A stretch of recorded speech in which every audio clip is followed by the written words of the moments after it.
The date was May 16th, 1947. The time was 8:45 p.m., 15 minutes before the curtain was set to rise at the Apollo Theater on 125th Street. Outside, the line wrapped around the block, a snake of fedoras and fur coats shivering in the spring chill, everyone desperate to hear the voice that could make a grown man cry into his whiskey. They were there for Lady Day. They were there for Billie Holiday. But inside the dressing room, the air was not filled with anticipation. It was thick with the chemical smell of terror. The room was a claustrophobic box of mirrors and lights. Billie Holiday sat at her vanity, her hands trembling so violently that the eyeliner in her fingers looked like a seismograph needle. She was sweating through her silk gown, her eyes darting around the room like a trapped bird. On the table, amidst the lipstick and the half-empty bottle of gin, sat a small, folded wax paper packet. It was the only thing that could stop the shaking. It was the only thing that could get her on that stage. And it was the very thing that was about to destroy her. Ellsworth Bumpy Johnson stood by the door, his silhouette imposing against the peeling wallpaper. He wasn't there as a fan. He was there because he heard the whispers on the street that the Federal Bureau of Narcotics wasn't just watching, they were moving. Harry Anslinger, the head of the FBN, wanted a trophy. He didn't just want to arrest a junkie, he wanted to crucify a symbol. He wanted to silence the woman who dared to sing "Strange Fruit" in the face of white America. "They're here, William," Billie whispered, using the name only her closest friends knew. Her voice, usually a smoky cello, was cracked and brittle. "I saw them by the stage door. Men in raincoats. They're coming to take me." "Calm down, lady," Bumpy said, his voice a low, steadying bass. "Nobody is taking you anywhere but to that microphone. You don't understand." She grabbed the wax packet, clutching it in her fist as if it were a lifeline. "I can't flush it. I can't hide it. If I don't take it, I can't sing. If I take it, they catch me. They want me to fall, Bumpy. They want to see me break." Suddenly the hallway erupted. Heavy boots thundered against the floorboards. There was no knock. The door to the dressing room splintered inward with a deafening crash. 3 men in cheap suits and fedoras burst in, their badges flashing, their eyes hungry with the anticipation of the kill. Leading them was Agent Miller, a man with a face like a clenched fist, who had spent months hunting the singer. "Federal agents!" Miller roared, his gun drawn, leveling it at the room. "Nobody move. Hands where I can see them," Billie gasped, freezing in terror. Her right hand was clenched tight against her chest, holding the evidence that would send her to a federal prison for a decade. Miller saw the fist. He smiled, a cruel, thin stretching of lips. He knew exactly what was in there. "Drop it, Billie," Miller sneered, stepping forward. "Open your hand. It's over. The show is canceled." Bumpy Johnson moved. He didn't lunge at the agents. He didn't pull a weapon. He stepped purely on instinct, placing his body between the barrel of the gun and the trembling woman in the chair. It looked like a gesture of surrender, or perhaps a desperate attempt to shield a friend.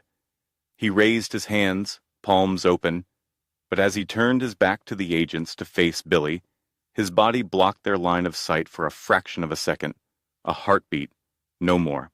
In that microsecond, Bumpy's hand brushed Billie's. It was a movement so fluid, so practiced, that it was less like a physical action and more like a transfer of energy. His large, calloused hand covered her small, trembling fist. He squeezed it once, hard, a silent command. "Trust me." "Get out of the way, Johnson," Miller shouted, grabbing Bumpy by the shoulder and hurling him back against the wall. Bumpy hit the plaster hard, but didn't fight back. He stood there, smoothing his lapels, watching. Miller loomed over Billie. "I said open your hand."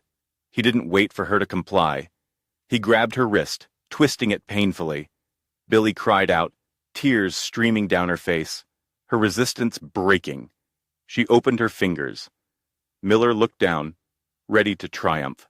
The flashbulbs of the press photographers, who had conveniently slipped in behind the police, popped, blinding white light flooding the room to capture the moment of the star's disgrace. But, as the glare faded, the room went silent. Resting in the palm of Billie Holiday's hand was not a packet of white powder. It was not heroin. It was a gardenia. A single, pristine, white gardenia, its petals slightly bruised from the squeeze, but undeniably beautiful. It was the flower she wore in her hair every night, the symbol of her elegance, her fragility, and her resilience. Miller stared at the flower. He blinked. He grabbed it, crushing the petals, looking for the drugs hidden inside. There was nothing, just the sweet, heavy scent of the flower wafting into the stale air. He looked at the floor. He looked at the vanity. He patted down her gown. Nothing. "Where is it?" Miller hissed, his face turning a shade of purple. "I know you have it. Where's the dope?" "I don't know what you're talking about, officer," Bumpy said from the wall. His voice was cool, detached, and laced with a mockery that cut deeper than a knife. "Miss Holiday is a lady. She was just preparing her costume."